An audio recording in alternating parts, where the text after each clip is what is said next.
Are you looking to save on taxes but unsure about the benefits of the new tax regime? Stay tuned as we break it down for you. But before we dive in, make sure to hit the subscribe button and turn on notifications for AssetPlus YouTube channel to stay updated on financial insights that help you grow your money. Let's jump right into how you can make the most out of the new tax regime introduced in the FY21 Union Budget, which has seen significant revisions in FY24. Watch this video till the end for our most important tips. You might just find ways to save substantial tax under the new regime.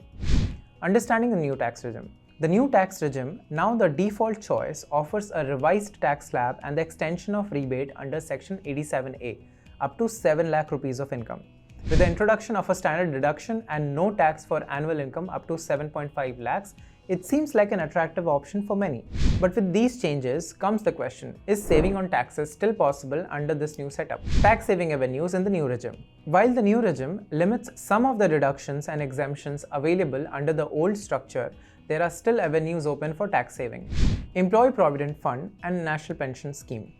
Contributions to EPF and NPS continue to offer tax saving opportunities with specific conditions under the new regime. Most employees face PF deductions. This includes 12% of the basic pay from the employee with an additional 12% matched by the employer. For instance, if the basic salary is 20,000 per month, 12% of it, which is 2,400, is put in by the employee and another 2,400 by the employer. Currently, the employer's 12% contribution isn't taxed under both the new and the old tax plans, up to a total of 7.5 lakh rupees in a financial year. This means the employer's contribution counts towards your total pay but isn't taxed, whether you're on the old or new plan. This detail stays consistent. However, the employee's 12% contribution counts as taxable income.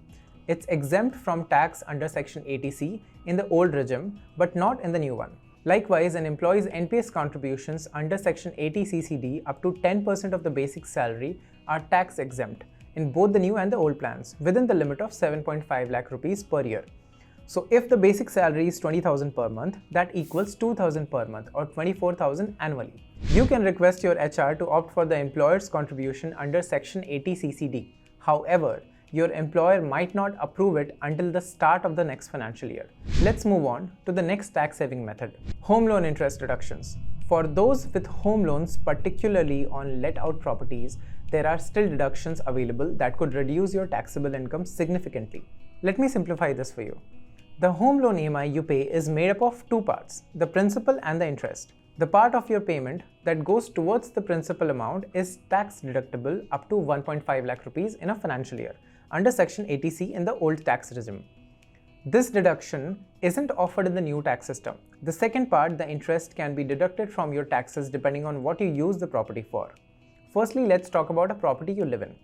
If you're living in the property and it's officially yours, you can deduct the interest you pay up to 2 lakh rupees in a financial year, but only under the old tax system, not the new one. So if you're living in your house, you can't get any tax benefit for it under the new system.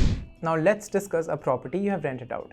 If you have bought a house with a loan and rented it out, you can deduct the interest paid from your taxes in both the old and the new tax regime.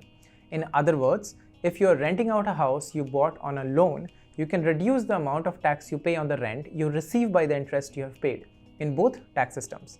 The interest paid lowers the total rent income that you have to pay tax on. Besides the interest, you can also claim a standard deduction of 30% of the property's net annual value, which is calculated by subtracting municipal taxes from the total annual rent. For example, imagine you bought a property with a home loan and the interest for the financial year is 2 lakh rupees. You rent it out for 25,000 rupees a month, making the total yearly rent 3 lakh rupees.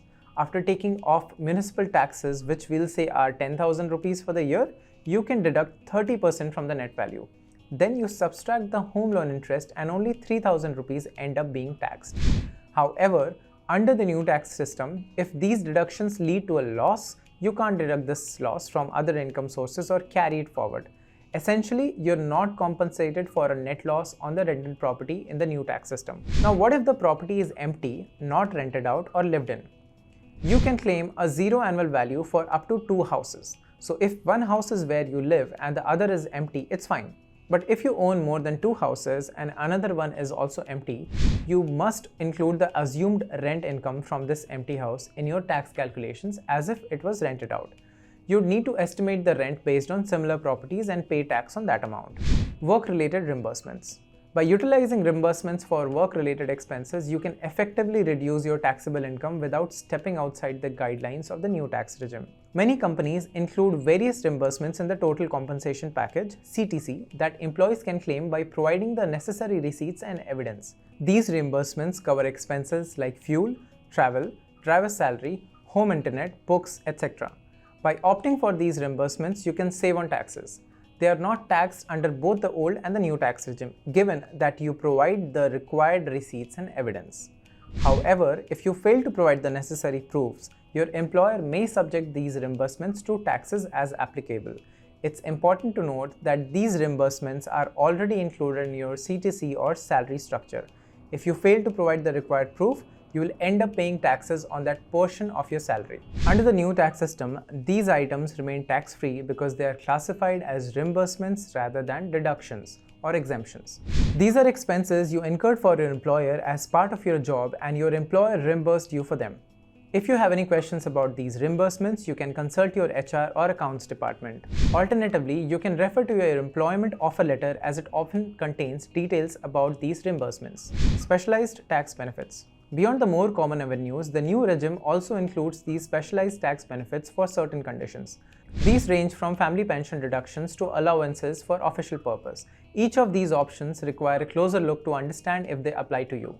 Important considerations: here are some tax saving provisions. A deduction of 33.33% or 15,000 rupees, whichever is lower, on family pension. Family pension is the pension received by a family member after the pensioner's death. Gifts of up to 50,000 rupees. Gratuity of up to 20 lakh rupees under Section 1010. An amount of up to 5 lakh rupees received in the case of voluntary retirement under Section 1010. Leave encashment of up to 25 lakh rupees under Section 1010. This applies when you leave your job, not while you're still employed. Allowance for to travel or conveyance for official purpose and transport allowances for individuals with disabilities. Daily allowance if the workplace is different from the usual one. Certain non-taxable benefits for official purposes such as company-provided laptops, medical facilities, interest-free salary loans, etc. Choosing the right tax regime is crucial for optimizing your financial planning. The new tax regime offers simplicity and flexibility, but it's essential to consider whether it aligns with your financial habits and goals. If you require an external push to save and invest, the old regime might still be the better option, despite its complexity.